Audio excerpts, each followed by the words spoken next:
Hello, everyone. Wait. I can't turn off the light. Yes, we are back for another one of our podcast things. Turn the light. It's not good. Yes. We have a special guest tonight. Shh. Yeah. This is Loki. My sweet, sweet baby who I may not have with me for as long as I would like. Oh. But I'm super glad he can join us tonight. So we're doing, what are we doing? Podcast thingy. Yeah, but our topic is, like, bad games and good series, I guess. Yeah, I guess. But why don't you start off talking about your favorite game series? Well, it's kind of your favorite game series, too. Yeah. No, I wasn't really a fan of the series. Though I am a fan of things. You said you were a fan of the series, and that Yes. the reason that the final game was so great is because it introduced you to the series. Well, more like the world, but yeah. No, okay, yeah, I guess. Despite the fact that the final game was a betrayal. Oh, shut up. Okay, so we're, of course, talking about the Ultima series by Origin, and aww, hi Loki. Please don't mind us constantly interrupting this to coo over the kitty. He does that. You try to bell it. Don't expose his modesty on camera. Yeah, he's getting a belly rub. Yeah, but see, so I recently had to have him have some medical work done that involved him getting his belly shaved. Oh, and He really wants Fornius to see the whole. He really wants the whole world to see it, doesn't he? Fornius is trying to expose it, and Only because he clearly is. whatever. And this is actually Ultima is kind of how we met. Yeah. Because I was doing a Let's Play of an Ultima game, and he happened Ultima, yeah. and he happened to search for it, and that's how we met. But given our big age difference, our experience with the Ultima series is very different. Yeah. So I was playing Ultima games when I was 4 or something. As far back as I can remember, I was playing them. Mm-hmm. I would play them with my brother. I remember the first one I remember is Ultima 3, and then I remember the day he brought home Ultima 4. He was super excited, and he showed it to me, and he's like, "Oh, let's go play this now." And so I played that with him, and then he got frustrated and quit right before winning. And Oh, did you see that? yes, Loki is kicking Fornius now. And then I played Ultima 5 with him, and then he got frustrated with that and quit somewhat earlier. Wait, what? Yes. And then I went back and played Ultima 4 on my own for many years when I was a bit older, until I was unable to beat it because the disc, the town disc went bad, so I could no longer enter towns. And then I played Ultima 5 also again as far as I could go, except that I then was not able to complete that one either because the game was bugged in some way so that it wouldn't actually recognize when you destroyed the shards. Wait, what? You mean the Shadow Lords were still alive? Yeah, it wouldn't actually destroy the shard. It would when you gave the command to throw the shard into the flame when the Shadow Lord was there, it would do its thing, there would be the whole earthquake and stuff, and then the Shadow Lord would the shard would still be in your inventory, and the Shadow Lord would still be there. So yeah. Just like, oh, gotta go, have fun with the Shadow Lord, like whatever castle I just summoned him into. Yes. So, and that was... And then I tried various ways to... I remember when I was in... I think that was when I was in middle school. I was fairly young then. I know that the big thing of me playing Ultima 4 and stuff was in, like, 5th grade, 4th grade. And then I did some stuff like I got a 1 through 6 Ultima Collection CD, which could only be played on an IBM computer, and hey, we didn't have IBM computers because my father thought they were bad. Were they Japanese? Nah, no, IBM is not Japanese. Oh, then why did he think they were bad? Because he's a Mac lover, you know that. Oh, right.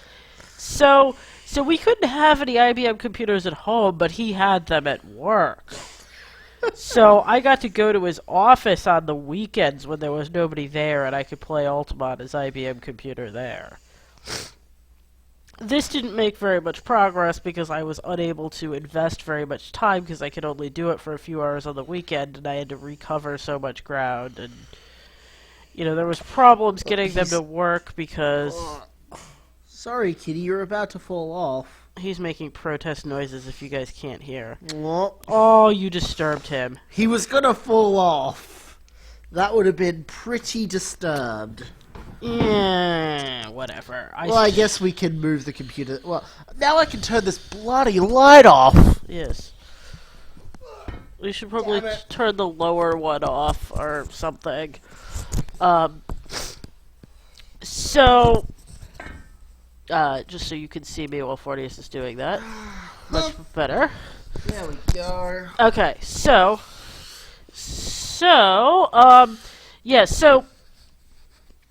then I had a space of about maybe like 8 to 10 years where I had no exposure to Ultima.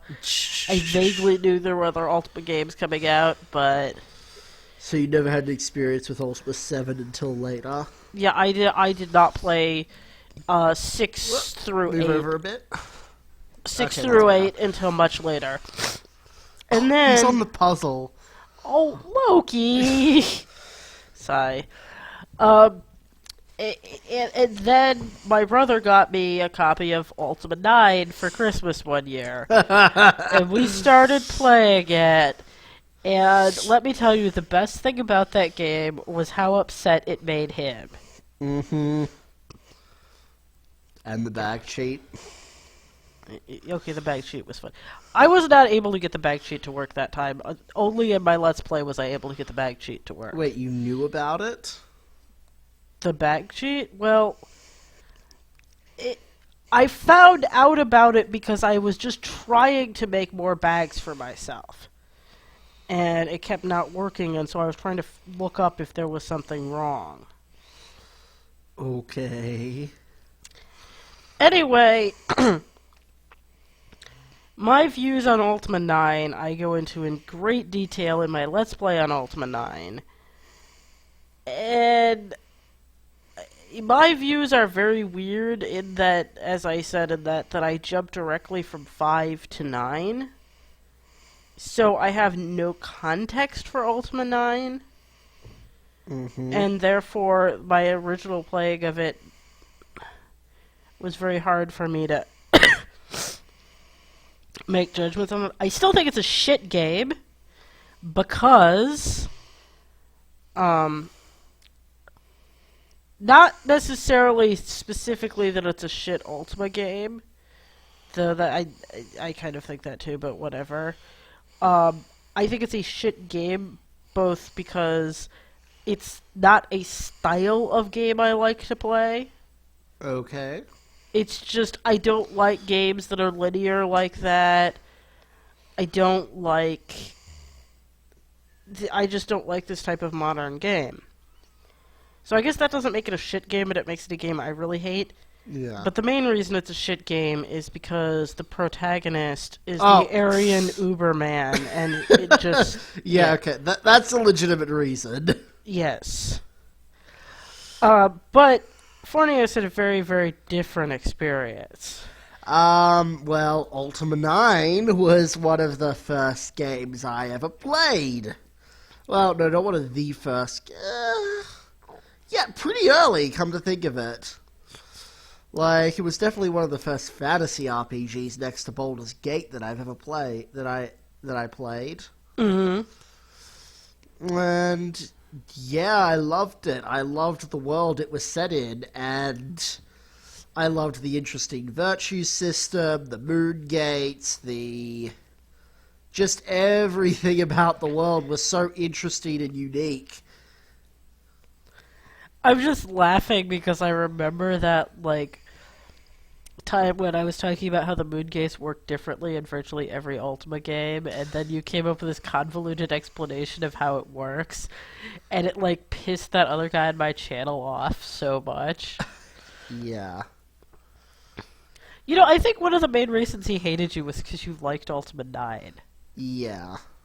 Which is kind of the point of this podcast. Yeah. Is us complaining about people who do that. Because, and this is how I, like, equate how people feel about Ultima 9. And, like, I understand the feeling behind it. I fucking hate Dragon Age 2. I liked Dragon Age Origins. I liked Dragon Age Awakening. I like all the other Bioware, like, RPGs before the, fantasy RPGs before that. Like Baldur's Gate and Neverwinter Nights. I loved those games. I hated Dragon Age 2. Okay, well, but how old were you when you started playing Bioware games? I don't know. When did I start playing Baldur's Gate? It was pretty early. I mean, and this is why I say that, like, my opinion on Ultima 9 isn't necessarily 100% valid, because I went directly from 5 to 9, and there was this large gap in time where I didn't really do anything with the Ultima series. And... I mean, I think there was a gap in time between Neverwinter Nights 1 and 2 for me. I mean, so part of the issue is that there's these, like, frothing at the mouth, rabid people that will go try to eviscerate you if you say that you like Ultima 9, like, on the internet and such. Yeah. And their reasons for it are really stupid, too. Especially when there are so many other legitimate reasons to think Ultima 9's a bad game.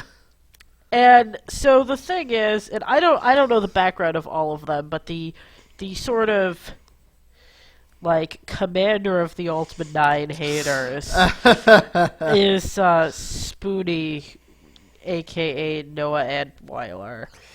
And let's just get this straight. I actually really enjoyed watching his review. Except for the crab. Yeah, the crustacean, but what, yeah, but no, even that, I really enjoyed, like, seeing all those times where it just randomly crashed. It's just like, yep, that's Ultima 9. Ah, nostalgia. So, and this is the thing, is that I don't know about, like, the history and background of all of these other people on, like, who are posting stuff. I genuinely feel for his hatred of Ultima 9 because he's about the same age as I am, and he started playing Ultima as a little kid, just like I did, except that he played the whole series straight through. And so I can see these games marking important points in his life that it's like, oh yeah, I was playing Ultima when this happened. You know, and if something is such an integral part of your growing up process, to have it go really bad at the end can be really traumatic for you. Hmm. And so I sympathize with him in that case. It wasn't that bad for me, because like I said, I made that jump in the middle. But I don't think that every single other person What? that goes around being stupid about Ultima 9 being bad has had that experience. Yeah. I mean, there can't be that many people out there that had that type of experience. Hmm. What? Yeah, the But so I mean, what was the point you wanted to make about how like there bad games in good series is? wait, what do you mean? Well, Like, well, this was your topic, so I'm not sure where you were going with it. I don't know, like, well, I think that anger towards that kind of thing can be justified. Like, yeah.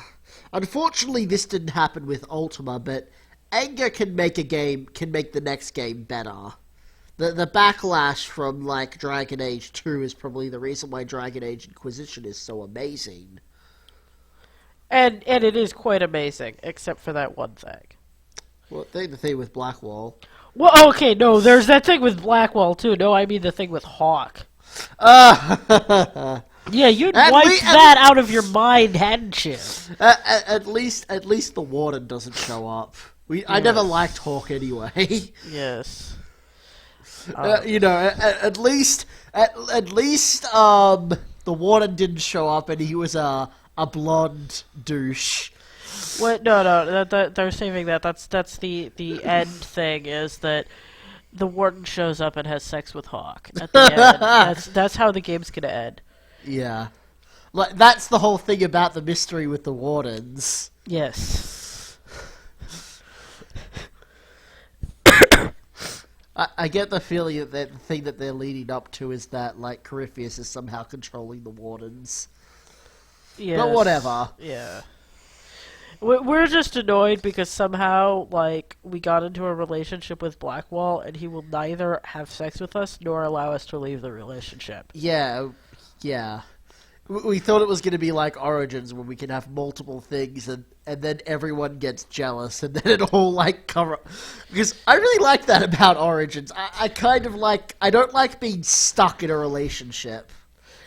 And, like, now, like, nobody else will basically even talk to us, and except that we can't, like, break up with him. Like, the game literally will not allow us to. Yeah, like, it... Yeah. Because people keep saying, well, you should tell that to Blackwall. And I'm like, I wish I fucking could. Well, this is one of the reasons why I dislike games with dialogue options, because then you don't get the option that you want, which is go take a hike, Blackwall. Yeah, really good thing about Dragon Age Origin had so many options.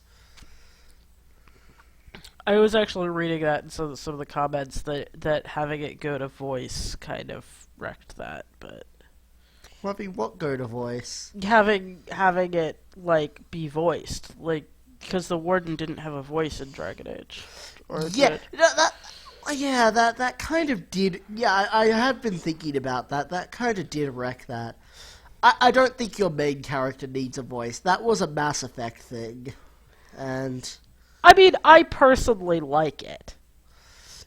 Yeah. I like the main character having a voice because then, like, especially if you're watching a Let's Play of it or something, Oh, okay, yeah, it's definitely more watchable with a Let's Play. especially if you have a lazy Let's Player who refuses to read things. Oh, who would that be? Mm-hmm. I'm just gonna do a Let's Play of, like, Baldur's Gate one day and skip through all the fucking dialogue. Except for every now and again. That might actually be kind of amusing. I'm gonna legitimately try to read it and then just go, fuck it, skip, You're skip. pissing off Loki. He's like glaring at him now. Because that was always my experience with Baldur's Gate. It's just like, I'm trying to read this, but there's so many fucking words. I don't want to read paragraphs upon paragraphs. Well, but that's the thing. I mean, I think that this is slightly different, too, in that you didn't think the earlier BioWare games were, like, amazingly good in every single way. No, it did at the time. They just gotten better with well, Neverwinter Nights 1 was a bit of a dip in some ways, but Neverwinter Nights 2 was... But, I Yeah. mean, you had issues with Baldur's Gate, as did I. You didn't particularly like Planescape Torment. I could get into that. The only reason I could even get into Baldur's Gate, back into Baldur's Gate, because I had nostalgia about that. The fucking wordiness of Planescape Torment, like, I could see that the story was there and it was interesting, but I just couldn't get into it because it was so wordy. I mean, and that's made the Morrowind games better too. Like Skyrim, I can actually get into now. I tried. Somebody showed me Morrowind years back and tried to get me into it, and the fact that you basically had to scroll through novels worth of text, I just was like, Oh, screw this. really? I didn't know that about Morrowind. Yeah. Yeah. And, Oblivion's another example of this. A lot of people didn't like Oblivion as much as they liked Morrowind. They love Skyrim. Well, some people still, for some reason, hate Skyrim. I don't see what there is to truly hate about Skyrim. The cross-dressing Brody in my religious group hates Skyrim. Really? Why? It's too open world? Mm-hmm. What does he want? I think he likes JRPGs because, everything that comes out of Japan is awesome. Especially Moo Cowgirls, I'm sure. I'm Oh, God. sure. No, you liked that. Okay, yes, I did find that hot. You had to expose that, didn't you? What could I expose about you? You like traps. Yeah, I do. Okay. You want to be a trap. No, I don't. You sort of do. No, I don't. Not really. Whatever. Yeah. Moving on. No, there was a very awkward thing where he insisted on, like, talking to me the entire time I walked to the train station. And I guess he was trying to hit on me or something, except it was so awkward because, like, every conversation... With him is awkward. Well, yeah, but one of the reasons every conversation with him is awkward is because he's really, really strongly opinionated. And this started because me and one of my other friends, like, she was talking about how much she wanted to go home and play Skyrim. And Wait, which friend was this? this was the one who's left the conversation. Oh. Yeah, Yeah. sadly. What the hell happened? Does anybody know? She got a boyfriend. So did you. Yeah, I know, but yeah, I don't know. She got a boyfriend and then she vanished. And we haven't really heard from her since. Yeah. But yeah, so she and I were talking about how cool Skyrim was. And he kind of inserted himself into our conversation, except then he's getting really antagonistic and going on about how Skyrim is awful. Uh-huh. And it's like we totally don't agree, and lucky for her, she was able to just get in her car and drive off. Now, I had to walk to the train station, and he went the whole way, and yeah, he was talking about how one of the problems with Skyrim is that you can never finish it because... What's wrong with that?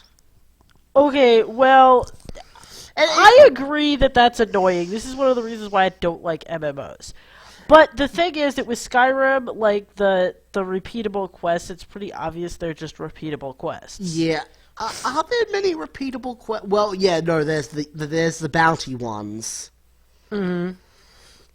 Yeah, but... Yeah. And most of the repeatable quests are very quick anyway.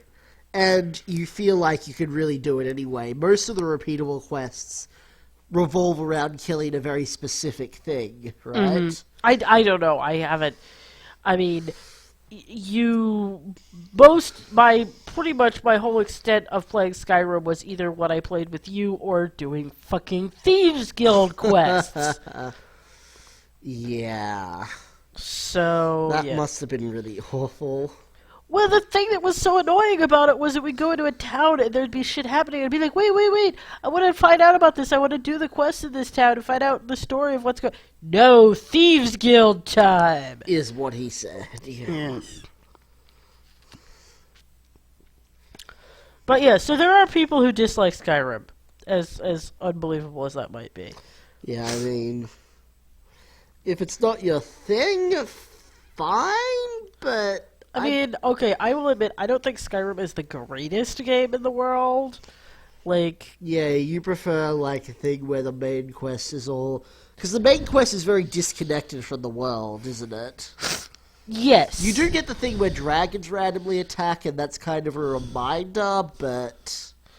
I prefer Dragon Age Inquisition to Skyrim. Yeah, I'm kind of thinking Dragon Age Inquisition has the main quest, like, completely interweaved with the entire world. Right, but there are still side things that you can do.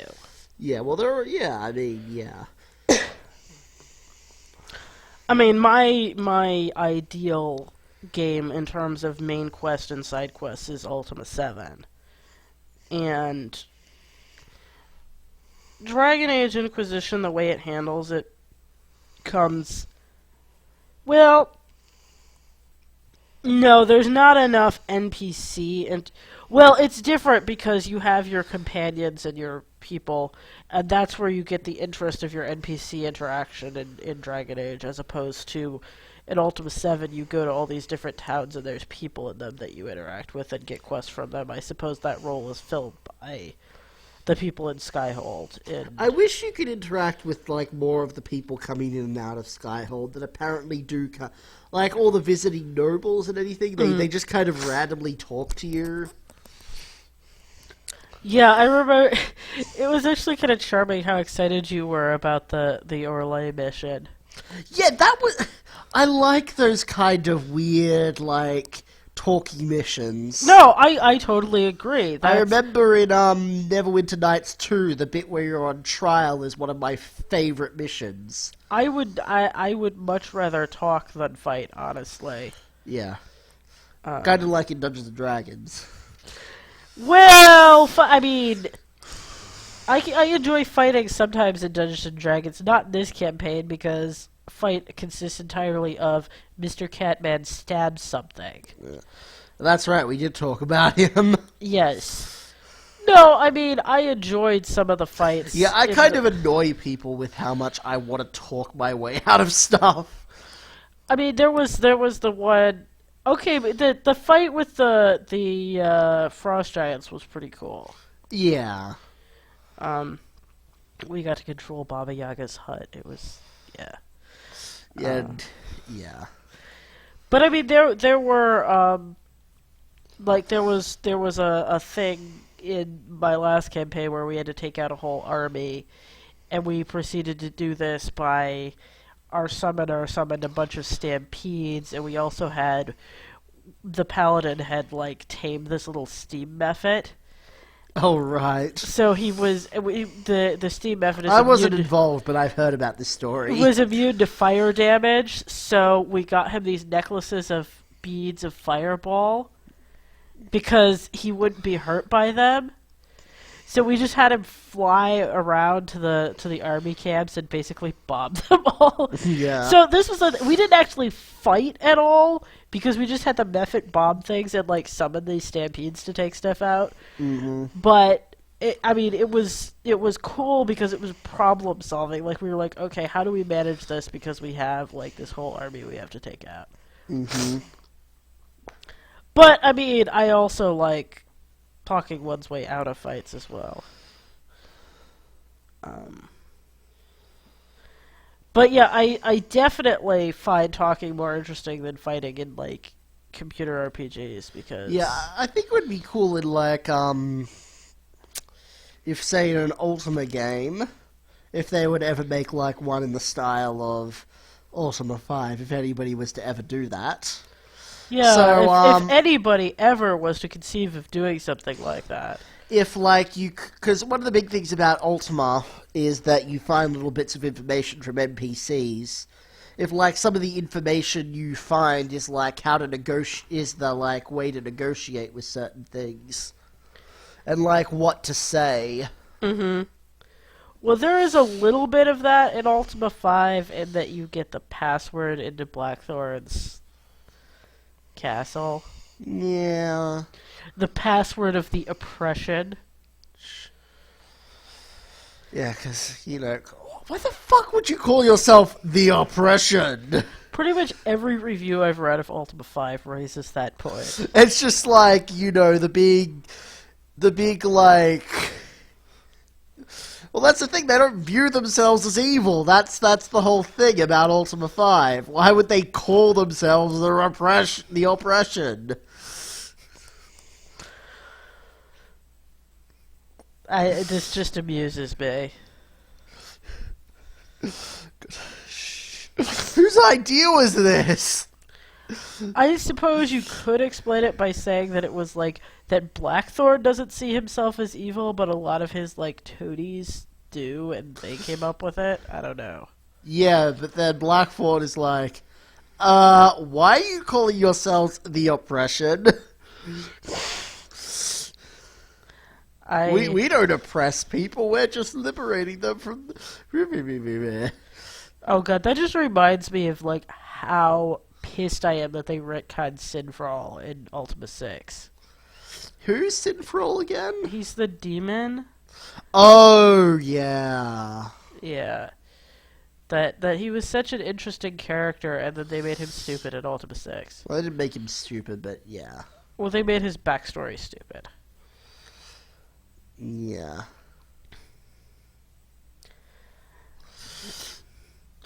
Anyway, this is just a weak attempt for me to prove that it's not just Ultima 9 that I hate, but other retconnings in the Ultima series can annoy me as well. Yeah. Like now the avatar is just this guy that's really kind of annoying. You mean the blonde tool? Yeah. See, that's the thing. Like, taking the rest of the game aside, the fact that you are forced to play a protagonist that you spend the entire game wishing to shoot is not good. Yeah. What are you talking about? All people who play Ultima clearly idealize the... Because they're all... Yeah, males... Blah, blah, blah, blah, blah. Oh, he looks like Arnold Schwarzenegger. No, he doesn't. Yeah, he does. What? Yeah, with his, like, weird blonde hairdo. Or, like, the character McBain, who's, like, in The Simpsons, who's, like, the... Actually, yeah.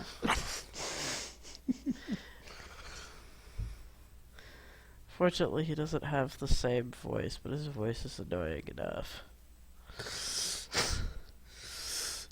Yeah, but what is a paladin?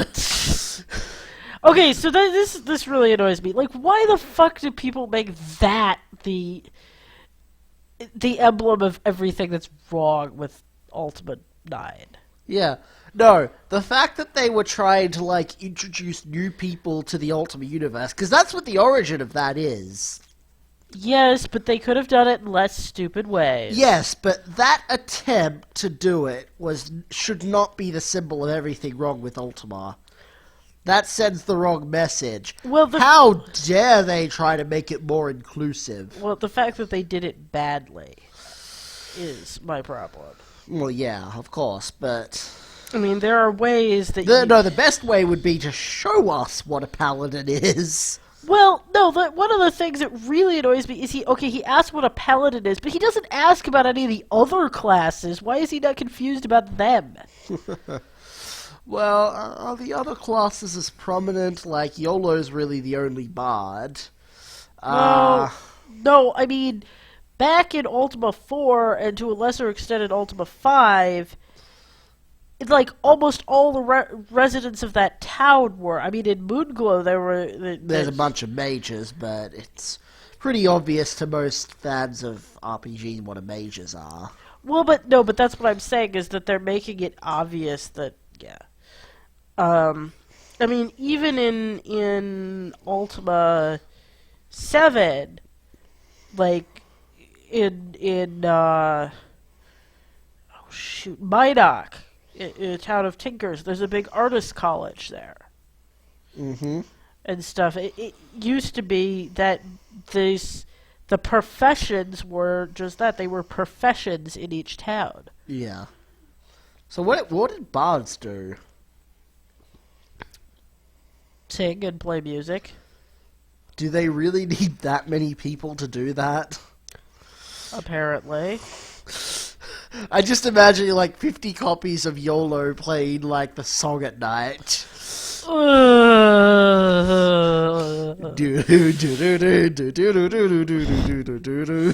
like every night, it's just like I don't want to live in this town anymore, and that's why there's only bards living there now.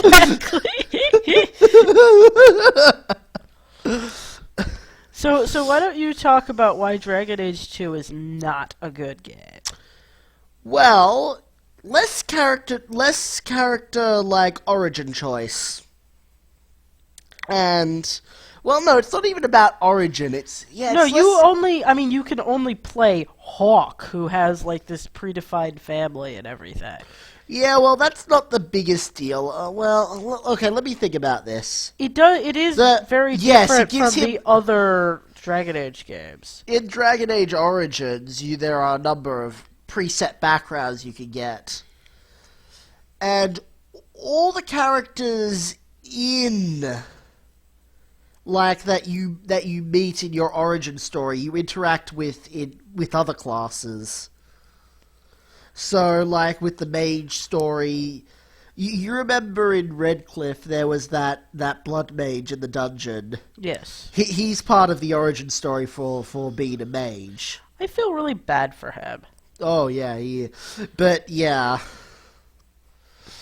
And if you go to the alienage, there's that elf that's like the leader of everyone being pissed off at the slavers. What was I? And so having a long scripted origin isn't so bad, I guess. But the fact that you could only play a human was annoying. So in Inquisition, you can still make choices. There are fewer choices than you had in Origins, but you still can choose things. And it has a very minor impact on the game. Yeah, it impacts what people talk about when they talk to you. But you don't have a pre-scripted origin for you. It's just kind of left unaddressed. Yeah. And it's the same with Neverwinter Nights 2. And Baldur's Gate, come to think of it. And that's the thing. In both those games, you're like adopted by the surrogate father. In Baldur's Gate, it's Gorion. In Neverwinter Nights 2, it's the dick elf. he gets better, trust me. By being dead? No. I think Fornius doesn't like that I take extreme dislike to certain characters. I think it's just the level of extremity, but anyway, and they're like adopted, so it kind of leaves things open. Like it also provides justification for why you can be weird races. Yeah, and like throughout the game, your like mother is mentioned occasionally, but your father isn't. And this leaves great room for imagination, especially if you're, say, a tiefling. Uh-huh. And because the thing he always says is, I don't know who your father was, and I never asked. And it's just like, it's so appropriate for, like, no matter what you are. It's just like, you're a tiefling. That would be an awkward thing of conversation. Or like you're a half drow. That would be an awkward thing of conversation. or you're this, or you're this.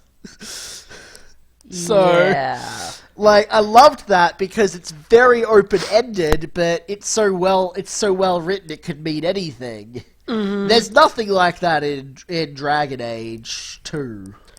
There's no, like, vague hints about what your past could have been. It's just like, you know everything, and if you don't like it, suck it. Yes. And then there's also the fact that it's not, like, it's not open world in the same way that the other games are. It's very hubby, like, no, Inquisition's not like that at all. You do keep coming back to the same main point, but... Well, you keep coming back to your camp, but you go to, like, there's... No, I'm thinking of Dragon Age 2. Oh, okay. Yeah, Dragon Age Origin had the traveling from place to place. Yeah. But in Dragon Age Origins had traveling from place to place. Dragon Age 2, you keep traveling to the same bloody places, going to caves that have been repurposed by whoever's living in them now. Well, yeah, but I mean, like, 90% of it, you're actually in, Kirkwall. Yeah. And, oh god, no matter where you go, you're always attacked by something. And it's always like, oh. It's not wolves who catch you in bear traps. And it's never interesting either, like the wolves who catch you in bear traps. It's just, oh,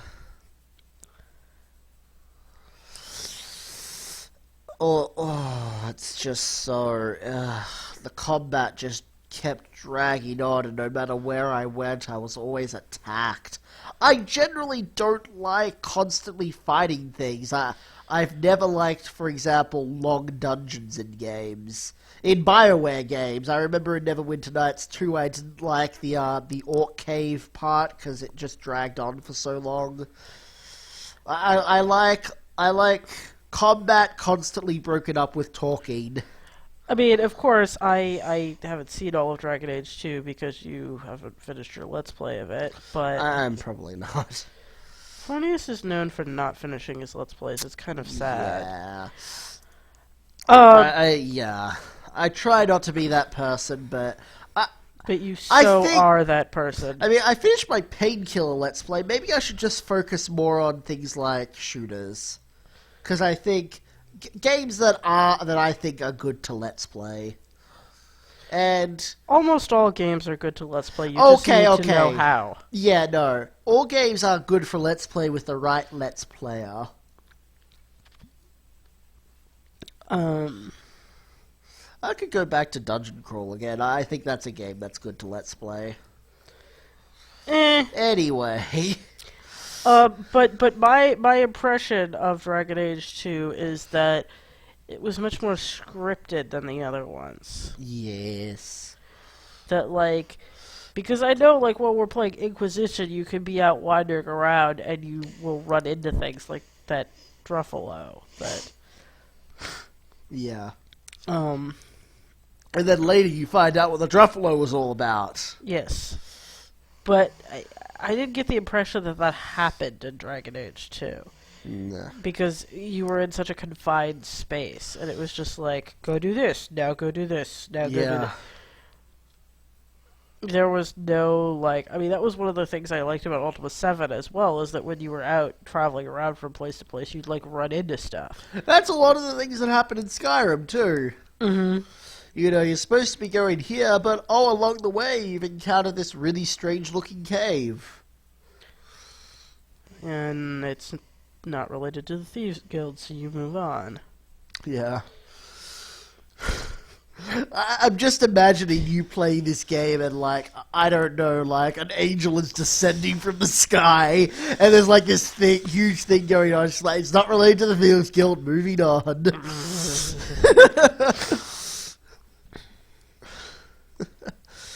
Yeah. But I kind of have lost the point that we were supposed to be making about this. It made a lot of sense when you explained it to me before we started recording, but... yeah, maybe we should just keep talking about gays, like... we want to have some sort of structure, like... we don't have to have structure. Well, we've mostly been talking about, the big Western RPGs, Yeah, which would be the Morrowind, the Eldar BioWare, Scrolls, the Elder Bioware, Scrolls, BioWare, and Ultima. Ultima. I mean, are there any other big Western RPGs? Not that I know of. Not that none that are so venerable. Yeah. Like, maybe there's another one. Yeah, I think the Eldar Scrolls and well, if you consider Bioware as like this big like amorphous blob, then yeah, all the Bioware games, then yeah, Well, I mean, the BioWare games all are sort of made along the same lines. Like, yeah. one of your And complaints is that they've been trying to make Dragon Age too much like Mass Effect, so... no, I'm just thinking because it didn't always used to be Bioware. There was Black Isle, and I can't remember the people who made Icewind Dale. It's the same people. I think that's the thing. Yeah. I had forgotten about Icewind Dale. I've never played it. I've never played it either. But it was the one that came after Neverwinter Nights, I think. No, it came before Baldur's Gate. Oh, really? I think so. Maybe it came after Baldur's Gate. I have no idea. Please don't attack me. I know it used the same engine as Baldur's Gate. That's all I know. Mm. Yeah, I can't think of any others. Like, I think those are the only three, like, Western RPG series there Yeah, are. the big blocks. Well, fantasy RPGs. I mean, there was Might and Magic a long time Oh, ago. Might and Magic, yes. Are they still making Might and Magic? They are? Yeah, Might and Magic like 10 came out a few years ago, I think. Well, maybe we should research on that at some point. I know. Apparently it's crap. I've heard that Might and Magic tends to be crap. I haven't heard much about it, which is why I didn't realize that they were still making it. Actually, maybe you'd be interested because I heard one of the things about Might and Magic is it's never evolved. So maybe it's still... I don't know what the original Might and Magic is. If It was all in first person. Oh, So the it's like entire- Daggerfall. No, but I mean, yeah, so... Well, the original Might and Magic was very much like Dungeons in Ultima. Except the entire game was like that. Just navigating around a town was horrible. Yeah, so my brother was trying to teach me how to play Might and Magic, and we did okay when we were in the town, and then as soon as we went into the overworld, and he spread out his giant, like, table-sized map of the overworld, where he'd mapped every bit of it on graph paper, and tried to get me to track where we were, and I started crying. That was the end of my exposure to Might and Magic. Yeah, apparently they still do the grid-based movement in Might and Magic 10. Yeah, but Ultima has grid-based movement, and that's okay because it's top-down. Yeah. But if you do the entire thing in first person and have grid-based movement, you It cannot really- tell where the fuck you are. It really only works in narrow corridors. Yes. Which is why it was okay in the town, and then when we went outside the town, it was bad. Mm-hmm. It's also really fucking annoying because you don't, at least in the first Might and Magic, there was no combat system. It was just when you got attacked, you went to text. Wait, what? Yeah. What do you mean? It went over to text. You didn't actually get to see the battle. It just listed the Oh. names of the monsters, and I don't remember what you did or something. I remember one time my brother was playing it, my mom walked in, and she's like, "This is stupid. This isn't like Ultima. You don't even get to see what you're fighting." Your mother said that. Yes. She's just too casual. Real gamers use text. Oh, no, I mean... My mom is actually very good at the games that she played. Oh. Yes.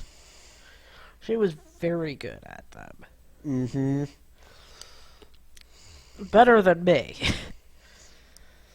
So, yeah. Though she did have to learn how to use a computer in order to play them. And did utter the memorable line one time, "But your password is just a bunch of dots." Yes.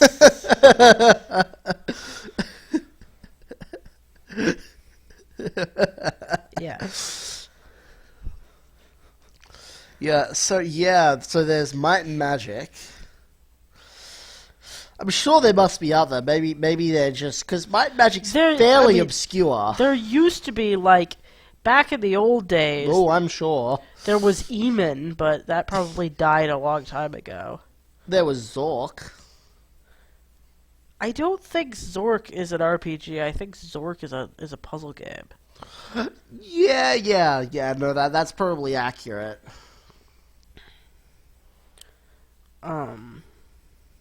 It's a text-based adventure game.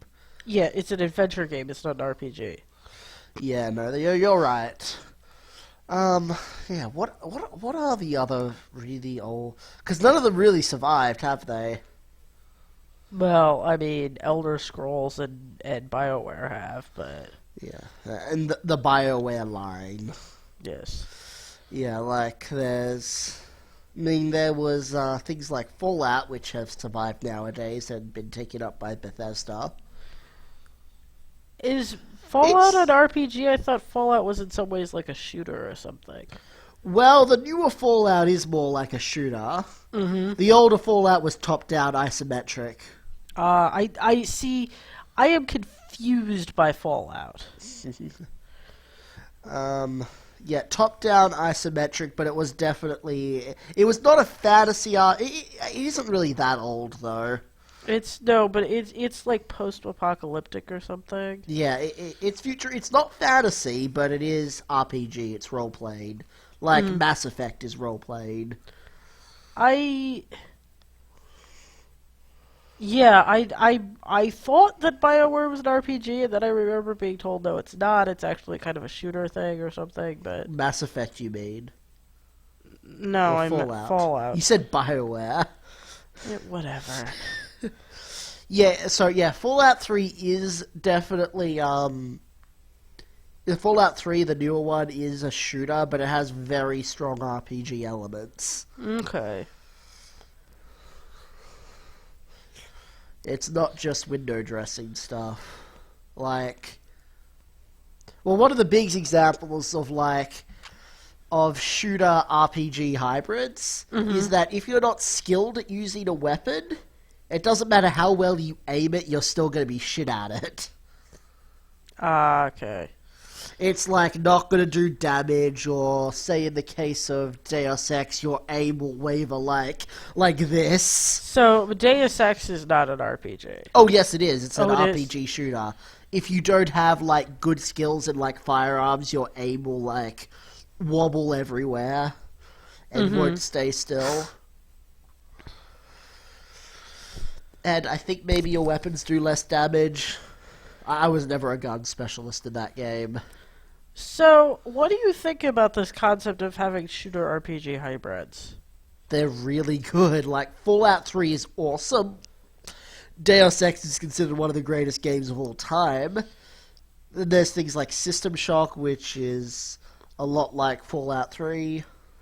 Sorry, not Fallout 3. Deus Ex. See, and but yeah. you talk to people and you go on quests and they have all those good RPG elements. Some of them are more linear than others. Deus Ex does have some side quests. Fallout 3 is a lot like Skyrim. Yeah, I'd heard that about. I mean, like, that... I don't really consider something an RPG, or a true Western RPG, if it's just like, you fight your way through stuff and you level up, and then at certain points you get cutscenes that disclose the story. No. Let me see. In Deus Ex, it's kind of linear. You have a number of like linear missions, but the maps are generally very big. There's lots of stuff to explore. There's lots of side stuff to do. There's lots of... Yeah, but I'm talking about like interacting with NPCs. Well, Fallout 3 has a lot of interacting with NPCs, as much as Skyrim does. Okay. Yeah. Deus Ex... Wait. Okay, so Fallout, Mass Effect. Bioshock. Is that the one that's not an RPG? Yeah, Bioshock is kind of an RPG. It doesn't have as strong RPG elements as, I say... knew there was one of them that wasn't an RPG. Yeah, but it's a little tricky. Bioshock has... Oh, this is kind of complicated. Because, this is a really tricky thing. I would say that Bioshock's leveling up system, you generally have customization, but it is kind of more like you level up and then at like certain points and kind of more veering towards the JRPG thing. Yeah. But well, I don't think that but a Western RPG necessitates having customization when you level up. I mean, Ultima didn't. Yeah, okay. But there's also But the thing about is in Bioshock is that the leveling up feels very necessary because the world feels so hostile. You constantly need to scrape and grab for every edge you can get. So I would say the RPG element is very weak. Like you can't get any better at using a gun, for example. Like. And most of the upgrades are like small little bonuses and certain powers you can get. So in some ways, it's the design is really weak of it, but it feels very necessary because of how brutal the world is. You feel like you need as much power as you can get. I mean, I know that the technical definition of RPG is a game where you level up. But to describe a true Western RPG, I feel that it needs more than simply you level up. There needs to be a certain level of open-endedness, interaction with NPCs. It doesn't even need interaction with NPCs. It needs you to, like, fill a role, I think. Can you be more specific? You don't really need to interact with I guess maybe you do, but, like... I don't know. Like, what do you mean by fill a role? Like, I don't know. Play the game as you want, to a degree. I don't know. You continue what you were saying. I don't know where I was going with that. Like, you need to be part of a living world, I guess you could say. Yeah, okay. Bioshock definitely does feel like that. And there are a lot of games that have, like, RPG elements that don't really feel like RPGs. Yeah, no, that's not what we're talking about. I guess it's a really guttural feeling, like, what do you feel as an RPG? Yeah. It's hard to define. Because I feel... I find it hard to technically call Bioshock an RPG, but I still feel like it's an RPG. Because I feel like a sense of progression... Even because it's very like loosely a level up system, and yeah. I mean, to me, the leveling up is less important than. I mean, the main reason that I feel, at least in the old level RPGs, and this is the. One of the issues, actually, that Cross-Dressing Brody guy had with it is that in a game like Ultima, you would know not to go into certain areas because stuff there would be too hard for you. Yeah. In Baldur's Gate, you would only find out when your, like, entrails were plastered on the... Well, right, but I mean, the thing is that then you feel motivated to level up because you want to go explore those areas. Yeah. In the leveling up creates anticipation because you want to find out what's in that area that you can't get into yet. And he was all like pissed about it, and he's like, that's poor game design if I have to deal with the frustration of getting killed because the game allowed me to go somewhere I wasn't supposed to go yet. No, like... And it's like, with my philosophy about game designs and what I enjoy in games, I was just like, wow, you like basically, if I was to take my opinion on games, yours would be pretty much as far opposite of it as is possible to Yeah, because exist. I'm just thinking about, like, Dark Souls now. Mm. Does that count as an RPG? No. What? Yeah! Does it count as a Western RPG though? Yes, it's designed specifically to be like a Western RPG, even though Okay, it was made so in it was Japan. one we didn't mention before when we were listing Western RPGs. Well, it's not an old, venerable RPG. Well, we're not talking about just old venerable ones. We were asking what Western RPGs exist. Were we? Yes, Sorry. we were. And Dark Well. Soul, or the Dark Souls series. The Soul series. Yes, would be that. Yeah. But yeah, no, I mean, I've seen you play Dark Souls, and the motivation that you have to, like, figuring out how to get to the next area is... And they're like, at the start of the game, there are, like, areas that are really hard to go in if you're just starting off. I guess they're technically possible to like, get them, because, like, the catacombs and the graveyard... And then there's New Londo, the place with the ghosts. You could all get to those at the start. But it's very difficult. Mm-hmm. And, yeah. And there's always the desire to explore more of the world. Mm-hmm. Yeah, it's a bit weak on the NPC conversation aspect. Well, that's supposed to be part of the point, but yeah. It is designed to make you feel very lonely. Mm-hmm. However, there's also the fact that you could find lore in other ways too. Like it's like there's carvings or something you can read and stuff. You can always read item descriptions, which give small snippets of the lore. A lot of the design in the world tells the lore. Like the fact that you piece together information about the world, that I consider a vital point of a good RPG. Yeah. You think it would be even better if there was some way to use that information? Oh yes, I like games where you learn about the world and then you put that knowledge to use. You never really kind of put that knowledge to use in Dark Souls, but maybe then some people would get annoyed if they had to do that. Well, fuck them. Well, I don't know. Maybe if there was a way to give you an edge rather than No, just no, no, you have you- to do it. I mean, if they don't want to have to learn things and put things together and stuff, they could go play JRPGs. I don't know. I don't know. Maybe, like, learn stuff about the world in order to get, like, find special secret areas. I don't want my wine watered down.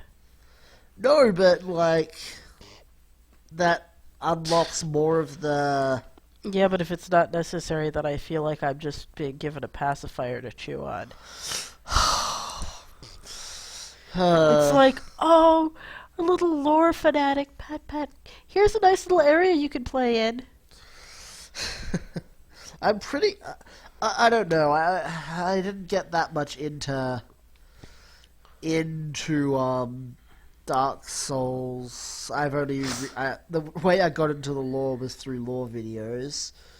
So I don't know. I think Ash Lake might be like that because it's so fucking hard to find. There must be something in the world that gives it away. I have no idea how. Yeah, anyone's supposed to find that if there's not some clue somewhere.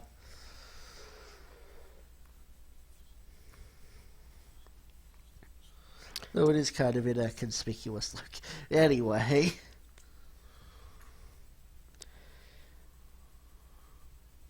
So, yeah, I'm not sure where Well, Doc...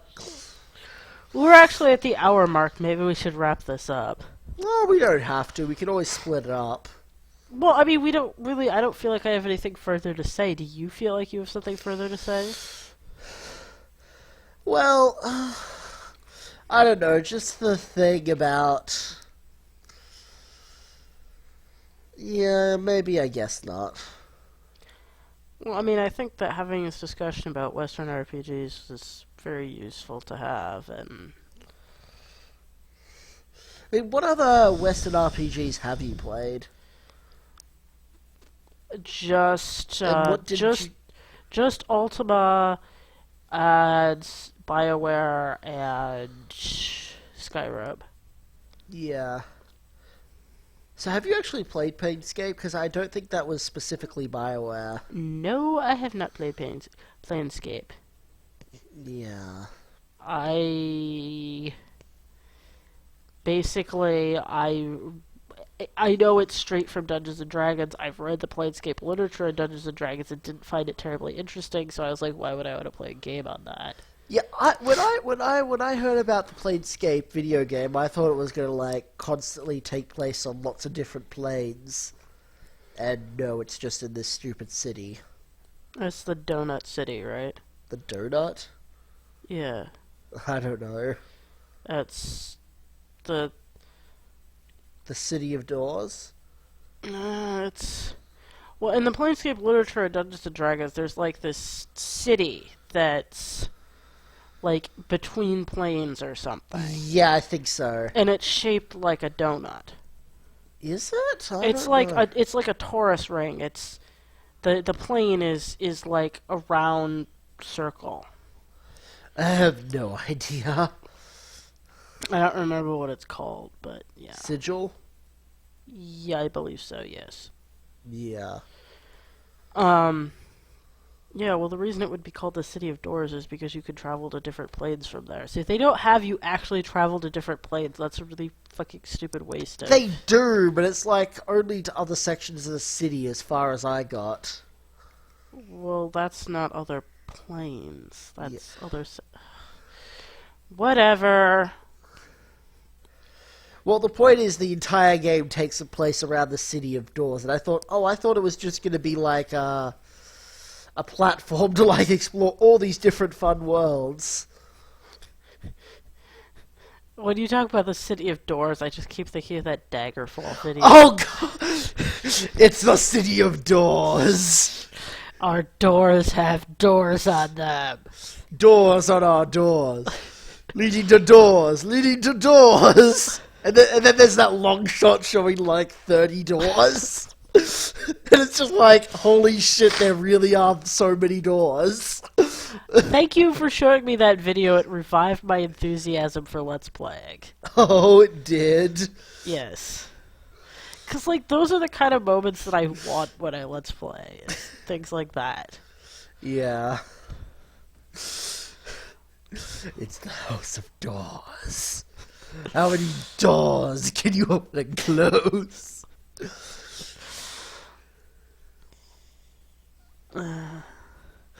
But yeah, we should wrap this up, especially because talking about RPGs has made me want to go play Dragon Age. Oh, okay. What, do you not want to play Dragon No, Age? it's fine, fine. So I guess that's all for now. Fortius is in a hurry to play Dragon Age. Oh, no, I'm not. Whatever. It's okay. Anyway, we'll see you all later. Bye! Bye.